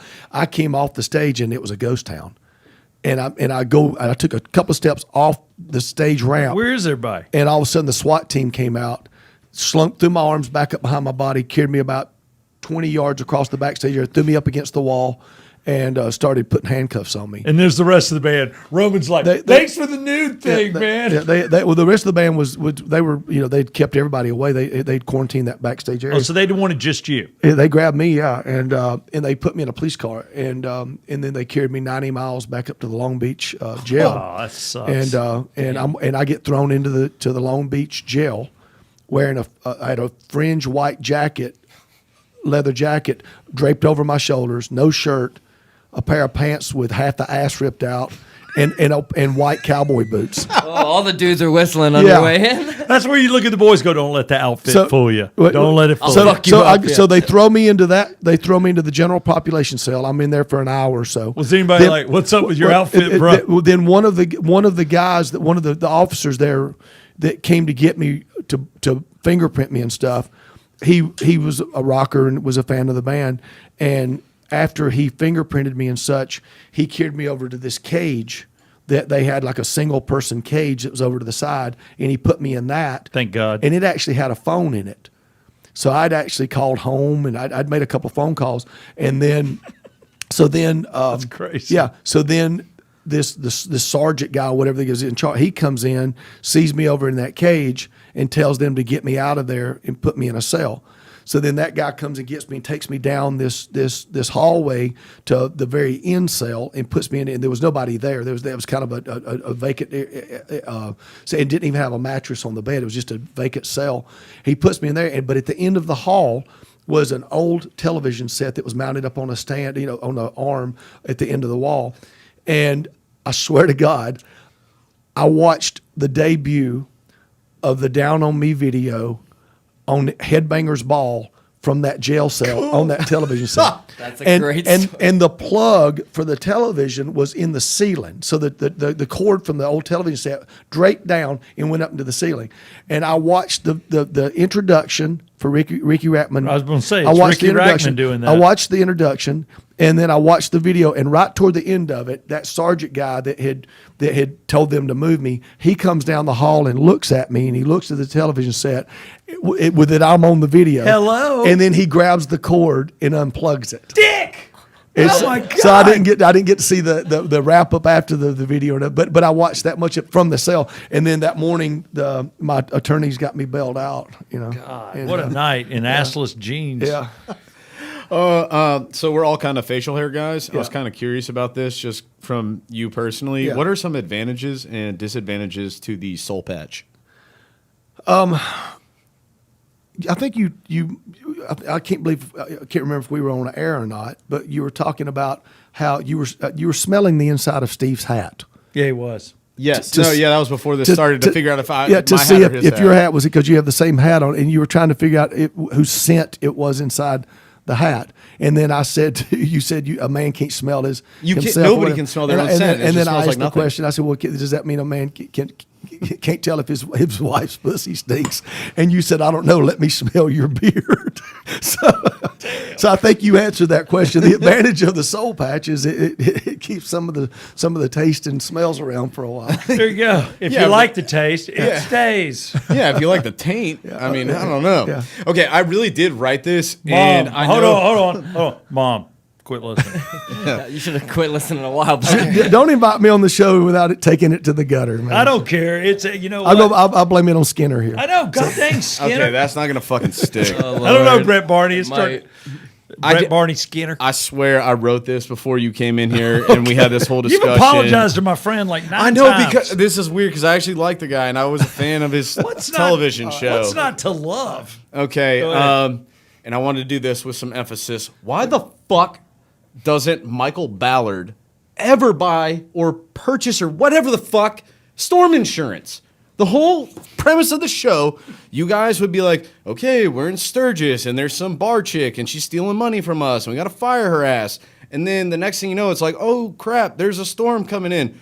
I didn't buy storm insurance tonight. Oh shit, I hope we don't lose a ton of money. But there were episodes that he did. Remember, there was episodes. There was one, There was and the a- guy went up top and Yeah, had a little yeah, cup. yeah, Dude, yeah. trust me, I watched the Yeah. shit out of y'all show. Yeah. What happens is it's not that he doesn't buy storm insurance. He didn't It's- buy regular insurance. No. Here's you couldn't get an insurance company to cover fire. They won't. Oh, give you could, but They it won't. would shoot at 'em They won't. insane. They won't cover you on fire insurance if you don't have running water, fire Yeah. hoses, suppression systems. Don't blame him. Fire departments. I mean, they just wouldn't touch it. The other thing was unless you, like, I'm sure you might could have if you paid astronomical amount of money. But to your point, the fire insurance, the storm insurance that we take out, the rain insurance, you have to choose brackets of the day.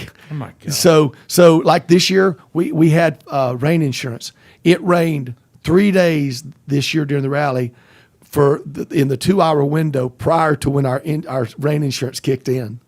So you got insurance from like 2 to 5. And that would have been $100,000 each day if it had rained 1 hour later. Classic insurance. If it had rained 1 hour later, That but sucks. so he didn't have insurance I mean, that was a big on those times. thing on the show. Would Yeah. always be like, damn it, I don't have insurance right now. And I was But like, it added up when he hit it that once, though. it makes no sense yeah. to me. Somebody with car or like rental insurance Yeah. or whatnot. I found an article about you. It's titled Jesse James Dupree injured in motorcycle accident near Georgia-Alabama border. It reads, local celebrity Jesse James Dupree. This is the first line. I'm not going to go any further. Do you think that you're a local celebrity? I've been blessed to have some people that are aware of the career that I've had. I think you're bigger, by the way. what? I mean, I am local. Southside Steve's local celebrity. I'm a local celebrity. Well, I have you listed as local treasure. A local trail. Well, thank you. I do. Like, I kind of think that's a slight on you. You think? Yeah, anyone that's touring, I would consider. You were hanging not out local. with Nirvana. Like, to say Well, thank local you. celebrity is kind of a dick move in I an appreciate article. you saying that, but again, there's. I mean, there's. If you'd asked me that question, or You're if on TV. if it had been an issue years ago, I'm just at the stage of my life where I just, I mean, when I'm in Sturgis, and I'm out. I mean, I literally. I'll tell you this. This is the true story. I was in Milwaukee last year. I produced Harley Davidson's anniversary, the 150th anniversary last year, and I literally Sterling, this guy works for me. He and I were literally out pushing porta johns into a semicircle. We were That's pushing, unbelievable. And I was having to stop pushing the porta johns to take photographs with fans that were coming by. That's a strange mix. And I know you're doing a shitty job. But can I get a picture with you? And Sterling says, they've got to be wondering, what the hell are you doing pushing a porta john? But again, I'm just at the stage of my career, and I've dealt with so many assholes that live their celebrity, if you will, 24/7, and it's too much effort. But you're not a local celebrity. Well, thank you for saying that. He's bigger than I that. thought that was kind of messed up that that's how the article started, and then I read the rest of the article. And I'm just glad the rest of the article didn't say I was dead, because I got the fuck nailed out of it. A guy T-boned me on that motorcycle. Which bike were you on? One of the ones white, you owned? the white Heritage Softail. Oh no! Yeah. Is that bike totaled? It was total, but Worth Harley Davidson in Kansas City rebuilt it for me as a surprise. They got a hold of it and rebuilt it. It rides crooked, but I still got it. Dude, and I'm remember- not kidding you. You can ride it sometime. It's not aligned right, because I got. It's a wonder I wasn't dead. I mean, You were on by yourself? yeah. Because I've ridden with Jesse on that very bike. Wait, on the same bike? No, not on the same bike. I had my Fat Boy, but Jesse had that bike, and that's when Nigel was tiny. Yeah. Nigel's just a little kid on the back side of the bike, but thank God nobody was on it with you. But I knew that was a rough crash. Yeah, I just let go of the bike, and it threw me. The only thing, you're going to think I'm exaggerating, but I swear to God, this is a true story. As I was going through the air, all I could do was just I related to it because of being shot out of the cannon on the TV show. Yeah, into the big net. And so it was not unfamiliar to me to be ejected into the air like that, because I was moving, and all I could think of was when I was going into the net after I got shot out of the cannon, I was having to think about getting to my back so that I didn't break my neck. And when I was going through the air, when that car hit me, I was on. It hit Starting me. to turn. It slung me, and I was in the air on my back, and I was just trying to keep my head up so I didn't land with my head first backwards on the back of my head, because that's what I was. And it was all slow motion to me. Strain your You ever been neck. in an accident before? Yes. So it's like for you that moment's kind of slow motion for you. Oh, 100%. Yeah, and that's what it was like. Although I was moving through the air quite fast. Damn. I know that I need to wrap some of these up, and I only have 3 more. I'm going to rock through some of Let's these. go By quick. the way, is Jackal still in the Guinness Book of World Records? 100 shows in 50 days and 21 shows in 24. So you guys still have your 2 world Yeah. records. I Awesome. remember when he did that, and he set out to do that. Yeah. And he did it. Yeah. I've always heard that it's kind of douchey to wear a band's T-shirt to their concert.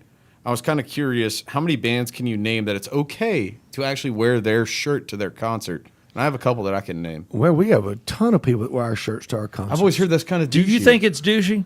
No, we go. I don't. but I never have. We go out after the show, and we'll go out. Generally, we'll go out and sign shirts after, sign and take pictures and that kind of thing. So To me, I think it's okay. I think that's okay to wear the T-shirt of the band you're seeing. I don't think that's douchey. yeah, if you're a fan. I've never thought of it as douchey. I either. can tell you this: if it's douchey, I'm guilty, because I used to wear my Ted Nugent shirt to see Ted Nugent, and proud, or AC/DC or whatever. I was proud of it. So. Damn right. Thanks. And Brian But Johnson. that answers your question. Though. Yeah. AC/DC is definitely one of those bands that you should wear your AC/DC shirt to see an AC/DC show. I wrote Metallica, Stones, Foo Fighter, and Rush. Those are all good Black choices. Sabbath, Those yeah. are solid. Yeah. You can wear the shirt to their show, and And you're not a douche. And Lemmy, Motorhead. Yeah, you won't God be the bless. only one. Did you ever Sorry, meet? Lemmy. Did you ever meet Lemmy? I've met him one time. Yeah. Well, I'll tell you a funny story. Was I was buddies with those guys, and a guy named Todd Singerman, who managed Motorhead, and a radio station friends of mine, Johnny Dare, and those guys in Kansas City, had a dream. They always wanted Motorhead to play their Halloween show. And so I said, well, I'm buddies with Todd. Let me call, see if I can't make that happen. And I called, and he goes, man, they're not doing any American dates on this tour. They're going to be all over in Europe and stuff. And I said, well, this station is very special. They're good friends of mine. How can we work this out for them to come and play their Halloween show? And so he worked with me, and we actually got it done. And so, and of course, I was excited because Jackal played with Motorhead that night, and it was at a baseball stadium. They put the concert together in, and but the band. So Lemmy and them show up a couple of days early, and they're rehearsing, and just before the show, right? And so they're rehearsing, and the program director goes to visit and introduce himself and thank them for coming to play their show. And he goes down to the rehearsal. And part of the deal was that I told Todd Singerman, their manager, I said, if they'll come and play the show, I'll get Bob Edwards to spin the single. He'll spin the single and promote the fact you guys are coming. You're going to be on the air, Lemmy. Yeah. So they're going to be playing your new single off the record. So Bob goes back to see the band, and Lemmy's sitting there, and he's drinking, his liquor and with his 8 ball of crank that he puts mixed into it. I kid you not. I mean, he would take and mix his crank into the liquor. I mean, it was hardcore. What's the bar down from the whiskey that he always goes to? The Rainbow. The Rainbow, yeah. And so. Yeah. So Lemmy's back there. They're taking the break. Bob Edwards goes, hey, man, I want to thank you for coming and playing our show. And I just want you to know that we're playing the hell out of your single. And Lemmy goes, oh, yeah, what song is that? And Bob told him what song it was. He goes, we won't be playing that one. Lemmy didn't know what the single was, and they weren't playing it. Damn. But he goes, yeah, what song is that? And he told him what song it was. He goes, well, we won't be playing that one. That is a great Lemmy story. That's a great Lemmy story. All right. My last question is always a really random question. Okay. I believe that you would agree that humans are the greatest animals on this planet. I mean, we're at the top of the food chain, so I'm just going to assume I don't know. so. After that video I shot, I'm a huge fan of fucking turtles. Yeah, well. And turtles. Literally And I'm a huge fucking fan of turtles fucking. So. I like Yeah, but if- lions. I don't know why, I just do. But if you want to fuck either of them, you just trank them and you do whatever you want. I know that's bestiality. We don't support that on this show. No. All right. No, we don't. If Did you see that coming? if humans are the greatest animal on this planet, Right. why are we the only ones that wipe our ass? Or is it because we wipe our ass that makes us the greatest animals? Jesse, I wish I could help you. That is a damn good It's a question. damn good question because I prefer to wipe it. I don't know. I just got to say that by the shape of things that I see on the news and the state of humanity that we were talking about earlier, I just seriously question. I'm losing faith in mankind quickly. I've lost so much faith in mankind just by some of the shit I've seen lately, and especially the fact, to be serious, of all these people that are polarized to the left and to the right. I think anybody out there that is hardcore left and hardcore right, I think it got their head up their ass, because the truth is always in the middle. And if you're following the news and these damn politicians down that road, bless your heart. Bless your heart. Yeah. You're right about that. You got to find your middle. We all got to find our middle ground. This totally agree. And this country is in a sad shape about it. And I'm not. Trust me, I leave it to Bruce Springsteen and Bono to write a song that'll cure cancer or to change the world. Jackal's not going to do that. But it's in a sad state when I'm bringing it up and saying, people, get your head out of your ass and quit following people down that left or right road, because it's all bullshit. Find the middle, The truth brother. is in the middle. Yeah. Damn right. Common sense. Raise your kids. Great way to discuss wiping your ass. Find the middle. And I just want to say that thanks to Brett Barney, my co-host, with his always challenging questions, and Tyler Maynard, on air, off air, depends.